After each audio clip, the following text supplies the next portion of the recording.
Em comício em Nova Iguaçu, na noite desta quinta-feira, Lula comparou os atos de 7 de setembro a uma reunião da Ku Klux Klan, grupo de supremacistas brancos dos Estados Unidos que prega a inferioridade dos negros. Acompanhe.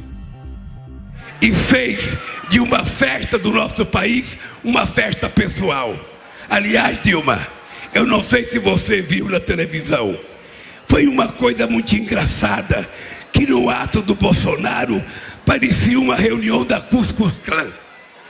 Só faltou capuz, porque não tinha negro, não tinha pardo, não tinha pobre, não tinha trabalhador. Era o artista principal, era o velho da van, que aparecia como se fosse o Louro José, participando ativamente da campanha do Bolsonaro. Quem rebateu foi Ciro Gomes, que afirmou que chamar uma multidão de pessoas de membros da Ku Klux Klan é tão grave e desrespeitoso quanto chamar alguém de nazista.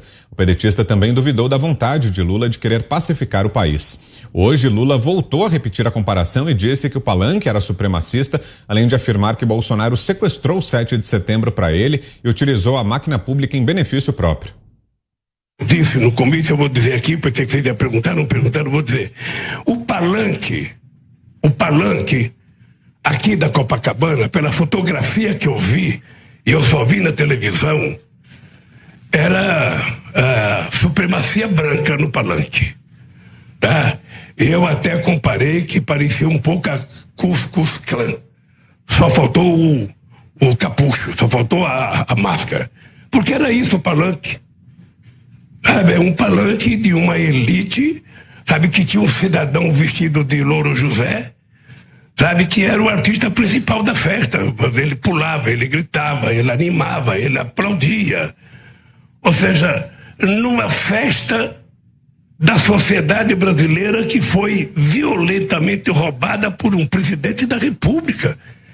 Eu fui presidente da República em 2 eleições, em 2006 e 2010. E em nenhum momento se pensou utilizar o 7 de setembro para alguma coisa política. 7 de setembro é um dia do povo brasileiro. E, lamentavelmente, esse cidadão resolveu mudar a regra do jogo, utilizar a máquina pública, utilizar o poder de organização dos próprios militares para fazer sua campanha. Não é possível. Após Lula repetir a fala, advogados do presidente e candidato à reeleição Jair Bolsonaro estão preparando ações judiciais contra o petista por danos morais. Além do chefe do executivo e outros convidados, candidatos negros que participaram dos atos também devem registrar queixa-crime contra Lula e pedir a impugnação da sua candidatura. Com esse destaque, a gente abre o programa desta sexta-feira e já passo a palavra ao Roberto Mota, que hoje está aqui com a gente, completando o time. Bom ter você por aqui, Mota. Boa noite. Boa noite, Brown. Boa noite, Ana Paula. Boa noite, Zé Maria. Boa noite, Fiuza. Boa noite à nossa audiência. Deixa o Lula falar. Essa declaração dele é gravíssima. Eu espero que as pessoas prestem atenção ao que está acontecendo. Mas mesmo a declaração mais mentirosa e ofensiva serve como oportunidade para a gente promover a educação. Então vamos aproveitar a fala do Lula e informar. A Ku Klux Klan foi criada em 1865 por membros do Partido Democrata do Sul dos Estados Unidos, em oposição ao governo republicano para intimidar os negros que tentassem obter poder político. Para quem não está ligando uma coisa a outra, o Partido Democrata é a esquerda americana e o Partido Republicano é a direita. Eu consultei o meu livro de cabeceira, é a Enciclopédia da História Mundial, 6ª edição. Está escrito lá na página 610. Ex-proprietários de escravos fundaram a Ku Klux Klan no Tennessee como um meio de combater a reconstrução. Em 1870, o grupo, a Ku Klux Klan, serviu como força militar do Partido Democrata. A Klan assassinou e aterrorizou afro-americanos e políticos republicanos.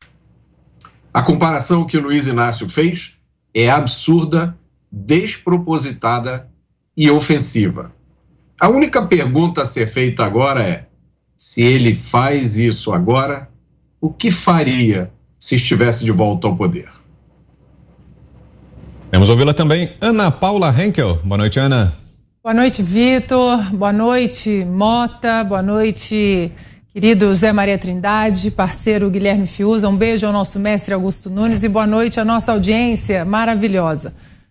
Vitor, bom, primeiro não podemos deixar de fora os memes, né, do Cuscuz Khan. O ex-presidente, ex-presidiário, agora candidato à presidência do Brasil, ele não consegue nem dizer, né, Ku Klux Klan. Isso me lembrou muito, Vitor, o que aconteceu em 2016, nas eleições presidenciais nos Estados Unidos, aquela eleição, né, também muito polarizada entre Donald Trump e Hillary Clinton. Lembrando que as lojinhas de porcentagem, como Augusto diz, americanas, elas davam aí cerca de 85%, 90% de chances da democrata vencer aquelas eleições. E não foi o que aconteceu. Durante as campanhas daquela eleição, a Hillary chamou os eleitores do Partido Republicano de basket of deplorables, ou seja, uma cesta de deploráveis. E o que a gente vê nada mais é do que um repeteco no sentido de o PT, né, que sempre disse ser aí preocupado com os pobres, com as minorias, hoje nós sabemos que eles são preocupados com as elites. Tanto que o que Hillary disse em 2016, na verdade, faz uma conexão muito pertinente, muito orgânica e direta com a amiga do Luiz Inácio Lula da Silva, a Marilena Chauí, que disse que tem ódio, né, da classe média, nojo, e é isso que eles veem no 7 de setembro. É isso que eles enxergam quando o povo resolve gostar de política, amar política, dar a escalação toda de ministérios, do STF, de comissões, do Congresso. E para eles é um absurdo, que coisa chata, esse povo, essa cesta de deploráveis, né? Negros no 7 de setembro comemorando o verde e amarelo, homossexuais comemorando o 7 de setembro, enaltecendo uma administração de um genocida, de um homofóbico, enfim. Essa narrativa não cola mais. O povo sabe muito bem que isso aí é uma retórica boboca, infantil, histérica, e é o que fica mais claro, né? A cesta de deploráveis da Hillary de 2016 é isso, é o nojo, é o ódio da classe média. Só lembrando também, né, como o Mota disse, façam aí uma pesquisa.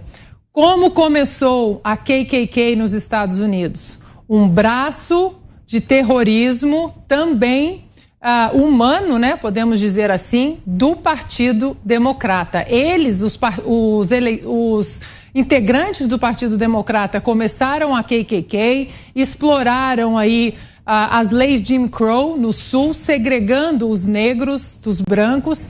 E claro que hoje eles tentam se portar como defensores dos negros, da maioria, das minorias, mas a história deixa bem claro que, assim como nos Estados Unidos eles tinham nojo do povo, aqui no Brasil acontece a mesma coisa. Você o que nos diz dessas falas, Guilherme Fiuza. Boa noite, Fiuza. Vitor Brown, grande José Maria Trindade, parceira Ana Paula Henkel, Roberto Mota, um abraço ao mestre Augusto Nunes e boa noite a todos. Olha, Vitor, se o problema fosse o Lula, a gente estava muito bem, né? Se o problema fosse essa assombração aí, né, esse personagem que é responsável pelo período, né, mais negro em termos de ética, né? E não pode falar negro, né? No período mais negativo, né? No período mais trágico em termos de ética no Brasil, né? Quando a Petrobras foi absolutamente destruída e saqueada, ele continua defendendo a Petrobras. Então, o Lula é isso, ele acredita que a mentira tem perna longa, ele acredita que ele pode chamar, né, uma manifestação de fascista, de supremacista, e depois dizer que não era manifestação, que era só o Luciano Hang, que era só o palanque. Ele acredita realmente na cascata. E ele é o personagem no Brasil que desmoralizou a indignação, porque muito tempo esse teatro que ele faz, né, parece que está sempre zangado, parece que está sempre preocupado, sempre revoltado, que é tudo falso, né? Ele desmoralizou a indignação. Então, durante muito tempo, e ainda estão aí todos os outros, né, eu volto a dizer, tinha que ter alguma candidatura, algum projeto bom para enfrentar o Bolsonaro. O Brasil ia ganhar, né, para se contrapor ao governo, para fazer as críticas certas e reconhecer os avanços, mas não apareceu, infelizmente, para o país este projeto. Então, estão todos aí nesta escola Lula da Silva, de indignação postiça. Então, isso aí, hoje em dia, ofende as pessoas, ofende o povo, ofende quem trabalha, né? Está vendo ali atrás dele o Marcelo Freixo, candidato ao governo do Rio, né? É um personagem que se faz de homem do povo, que critica as elites, mas aí vai passar um fim de semana no Copacabana Palace. Não teria problema nenhum ele passar, né, se ele não fosse esse hipócrita, que diz que ele não gosta da elite, que a elite é horrível. Ele só anda cercado de burguesada. Né? O Freixo é um personagem que se diz ético e apoia o Lula, que foi preso por corrupção, condenado por corrupção e descondenado. O Lula não foi descondenado por causa porque os crimes dele não aconteceram, isso não foi revogado. Então lá todos os sorridentes desmoralizando a indignação, desmoralizando a ideia de igualdade, de solidariedade, porque não foi isso que aconteceu. Só disseram que foi julgado o problema processual, né, que foi na vara errada, o que é uma falsidade também. Tinha que julgar em todo, então tinha que julgar no Rio de Janeiro, Petrobras tem sede no Rio de Janeiro, né? Tinha que ir para Pernambuco, tem Abreu e Lima em Pernambuco, né? Nasceu com os doleiros no Paraná, lá foi feita a investigação e lá ele foi condenado e confirmado pela justiça inteira. E todos esses hipócritas que estão ali, né, esses são os Louro José, né? Esses são Dilma, Freixo, né? Estão todos ali fingindo que não houve o assalto, fingindo que não aconteceu nada do que a investigação demonstrou, fingindo que não havia operação especial para disfarçar a chegada de móveis ao sítio de Atibaia, marcando outro endereço para mandar os móveis e depois, com discrição, os móveis chegarem ao sítio. Isso tudo é banditismo, isso tudo está na literatura da Lava Jato, que não é Lava Jato, é a justiça. E esses personagens, é claro, apostam na amnésia, apostam na mentira, apostam que todo mundo esqueceu disso e que meia dúzia de jornalista fracassado, né, e cheios de mágoa e despeito, né, ficam dizendo aí exatamente isso que ele disse. Eles montaram essa narrativa já desde um tempão, né, manifestações gigantescas no Brasil, de gente que não quer justamente perder a liberdade e a democracia, e eles vêm com essa conversinha, que isso é fascismo, que isso o ovo da serpente. É claro, eles não foram lá, eles não viram a alegria das pessoas, né? A alegria não é golpe, né? Eles tinham que ir lá para ver a alegria, o rosto relaxado das pessoas e firme em relação ao que elas querem, né? Eles vão ficar pendurados nessa porcaria, porque o consórcio está apostando, né, como aconteceu nos Estados Unidos, está apostando em quebrar as pernas da democracia para botar lá. Já foi Rodrigo Maia, já foi João Dória. Cada hora eles pensam no Rodrigo Pacheco, quem é o fantoche da vez? Então, eu só digo, Vitor, que o problema, se fosse o Lula, essa assombração, estava bom. O problema é que todas essas pessoas que já foram respeitáveis e que já fizeram coisas até positivas pelo país, estão repetindo essa farsa. Pessoas que dizem que você tinha que ficar em casa no 7 de setembro para não se expor à violência. Isso é criminoso. Isso é um tipo de canalice que não é defensável, não tem nuance, não é relativizável, entende? Então é isso. São esses que apoiam perseguição de toga, que apoiam censura velada como forma de checagem, que apoiaram, né, embargo e censura a tratamento médico, toque de recolher fantasiado aí de política sanitária. Estão apoiando todas as medidas autoritárias e fingindo defender a democracia. Antes do comentário do Zé, você chamou, Mota? Quer fazer um complemento, é isso? Eu acho muito importante isso que o Fiuza falou, e chamar a atenção que isso é a velha tática dos políticos de esquerda, né? Que é resumida naquela frase: chame-os do que você é, acuse-os do que você faz. As ideologias totalitárias esmagam a minoria. As ideologias totalitárias são comunismo e fascismo, são irmãos gêmeos. Thomas Sowell, o grande economista americano negro, explica isso muito bem num livro fantástico chamado Intelectuais e Sociedade. Eu recomendo a todo mundo que leia. O Thomas Sowell, o economista negro, desmascara os democratas e os progressistas. Eles mostram como no início do século XX os democratas apoiavam a segregação e os progressistas, inclusive, encorajavam a eugenia, que era a purificação da raça. Então, essa tática do candidato do PT parece simplesmente o último recurso de alguém desesperado, alguém que vê o fim da linha chegar, alguém que vê uma derrota monstruosa se desenhando. É a última tática de alguém que não tem mais nada a perder. Agora sim, vamos a Brasília. Análise dele, José Maria Trindade. Salve, Zé. Boa noite. Pois é, preciso ter certas regras, né? Nem no vale tudo, valia tudo. Não é na política que tem que valer tudo. Há uns limites aí, né? Muito boa noite, meu caro Vitor. Boa noite, Roberto. Boa noite, Fiuza. Ana, você está muito bem aí. Muito boa noite. E boa noite a você, que nos acompanha sempre aqui nos Pingos nos Is. Eu tenho visto uma escalada desesperada de alguns candidatos na tentativa de chamar a atenção, porque por argumentos fica muito mais difícil. Veja bem, a bandeira brasileira e as cores da pátria, verde e amarelo, não foram sequestrados, não foram tomados, não. Foram simplesmente cuidados. Isso é um cuidado. A bandeira brasileira estava sendo queimada em praça pública, pisoteada, e agora é tratada com respeito. Por outro lado, manifestações públicas têm que ser respeitadas.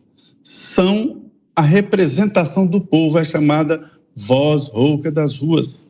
Sabe por quê? Ninguém deixa um dia de lazer, um feriado, de ir curtir a sua vida para pegar uma bandeira, para ir a uma concentração, né? Ninguém deixa de fazer um lazer para ir a uma concentração desta, se não tiver muita certeza do que está fazendo, se não tiver um ânimo muito forte.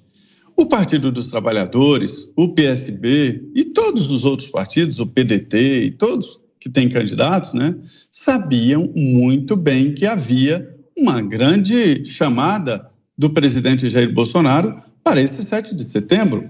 O que é que eles tinham que fazer? Chamar seus aliados, chamar seus militantes e falarem: olha, vamos ocupar as ruas. E isso seria muito bonito. Um debate aberto, uma demonstração clara de apoio, mas não. Eles se encastelaram, usaram uma tática terrorista, que o que é terrorismo? É espalhar a insegurança, espalhar o medo de que algo vai acontecer. E foi o que pregado, né? Dizendo, olha, não vão para as ruas, isso é perigoso, pode acontecer alguma coisa. E aconteceu. Aconteceu um grande movimento, uma explosão de apoio. Eu nunca vi nada parecido. E olha, senhores, eu tenho muito tempo, muita estrada de cobertura de manifestação pública. Chamar isso aí de Ku Klux Klan, isso aí é quando não há absolutamente nenhum argumento, que não tinha nada, nenhuma pregação racista, nenhuma pregação de segregação, nada disso. O que tinha era apoio, um apoio explícito. E não parou por aí nesta mania de inventar frases fortes. Já foram ao Supremo. E mais surpreendente é que Ricardo Lewandowski, relator, decidiu seguir com esse inquérito ridículo e mandou para a Procuradoria-Geral da República. Quer dizer, é passar o recibo e admitir que foi mesmo uma manifestação muito forte e surpreendente.